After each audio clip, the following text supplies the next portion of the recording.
So రేపటి నుంచి మన 22 నుంచి అసెంబ్లీ సమావేశాలని చెప్తున్నారు. ఏంటి దానికి సంబంధించిన అప్డేట్స్?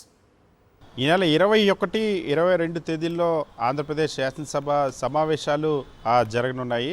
వాస్తవానికి ఈ నెల 24వ తేదీ నుండి శాసనసభ సమావేశాలు నిర్వహిస్తారని ముందు ప్రచారం జరిగింది. కానీ 21, 22 తేదీల్లో కేవలం ఎమ్మెల్యేల ప్రమాణ స్వీకారం, అదేవిధంగా స్పీకర్, డిప్యూటీ స్పీకర్ ఎన్నిక వరకు మాత్రమే 2 రోజుల పాటు సెషన్ నిర్వహించాలని తెలుగుదేశం పార్టీ నిర్ణయించింది. ఈ మేరకు ఈరోజు ఉత్తర్వులు కూడా రానున్నాయి. 21వ తేదీన మొత్తం ఆంధ్రప్రదేశ్ శాసనసభకు ఎన్నికైనటువంటి 175 మంది శాసనసభ్యుల ప్రమాణ స్వీకారం జరగనుంది. ఆ రోజు మొత్తం సభ్యులందరి చేత ప్రోటెం స్పీకర్ ప్రమాణ స్వీకారం చేస్తారు. అయితే ప్రోటెం స్పీకర్గా ముగ్గురు పేర్లు ఇద్దరు పేర్లు ప్రధానంగా వినిపిస్తున్నాయి. ఒకటి 7 సార్లు ఎమ్మెల్యేలకు గెలిచినటువంటి ఒకరు గోరంట్ల బుచ్చయ్య చౌదరి, అదేవిధంగా మరొకరు కళా వెంకటరావు. వీళ్ళిద్దరిలో ఒకరిని ప్రోటెం స్పీకర్గా నియమించేటువంటి అవకాశం ఉంది. ఎక్కువగా గోరంట్ల బుచ్చయ్య చౌదరి చేత ప్రోటెం స్పీకర్గా ఎంపిక చేసి ఆ తర్వాత శాసనసభ్యులందరి చేత ప్రమాణ స్వీకారం చేయించేటువంటి అవకాశం ఉంది. ఆ తర్వాత రెండో రోజు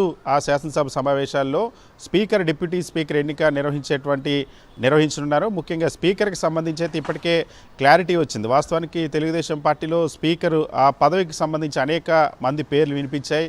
ఒకటి రఘురామకృష్ణరాజు గతంలో తనను స్పీకర్గా నియమిస్తారని చెప్పి ప్రకటించుకున్నారు. అయితే రఘురామకృష్ణరాజుకి స్పీకర్గా అవకాశం ఇవ్వడం లేదని తెలుగుదేశం పార్టీ ఇప్పటికే స్పష్టం చేసింది. తొలిసారి శాసనసభ్యుడు కావడం వల్ల స్పీకర్గా ఇవ్వడం లేదన్న అంశాన్ని స్పష్టం చేశారు. మరొకవైపు సీనియర్ ఎమ్మెల్యేల్లో గోరంట్ల బుచ్చయ్య చౌదరి, అదేవిధంగా కళా వెంకటరావు, అయ్యన్న పాత్రుడి పేర్లు వినిపించాయి. దూలుపాల నరేంద్ర పేరు వినిపించింది. అయితే దూలుపాల నరేంద్ర ఓసీ సామాజిక వర్గం కావడంతో, కమ్మ సామాజిక వర్గానికి సంబంధించిన నాయకుడు కావడంతో అతనికి చీఫ్ విప్ ఇవ్వాలని నిర్ణయించారు.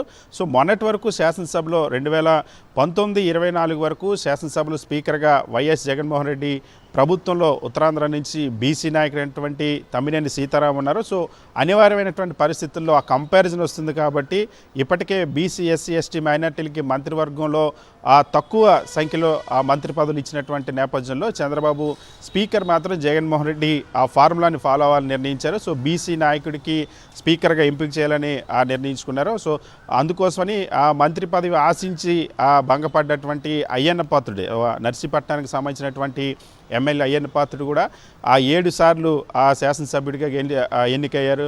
అదేవిధంగా 5 సార్లు మంత్రిగా పనిచేశారు. ఒకసారి లోక్సభ సభ్యుడిగా కూడా అయ్యన్న పాత్రుడు పనిచేసినటువంటి అనుభవం ఉన్న నాయకుడు. సో నిన్న కూడా మనం చూసాం, ఉద్యోగుల్ని తిట్టినప్పుడు అయ్యన్న పాత్రుడు కూడా నేనే స్పీకర్ అవుతున్న అంశాన్ని కూడా ప్రకటించుకుని ఇప్పటికే తెలుగుదేశం పార్టీ ఒక స్పష్టతకు వచ్చేసింది. అయితే డిప్యూటీ స్పీకర్కి సంబంధించి ఏం జరగబోతుందని ఒక ఉత్కంఠ ఉంది. నిన్న పవన్ కళ్యాణ్, చంద్రబాబుల భేటీలో, ముఖ్యమంత్రి, ఉప ముఖ్యమంత్రి ఇద్దరు భేటీలో దీనిపైన చర్చ వచ్చినట్టు తెలుస్తుంది. ముఖ్యంగా 4 మంత్రి పదవులు గతంలో కనీసం ఇస్తారని భావించినప్పుడు 3 మంత్రి పదవులు జనసేనకి ఇచ్చారు. అందుకని 4వ మంత్రి పదవి బదులు డిప్యూటీ స్పీకర్ పదవి ఇచ్చేటువంటి అవకాశం ఉందని చెప్తా ఉన్నారు.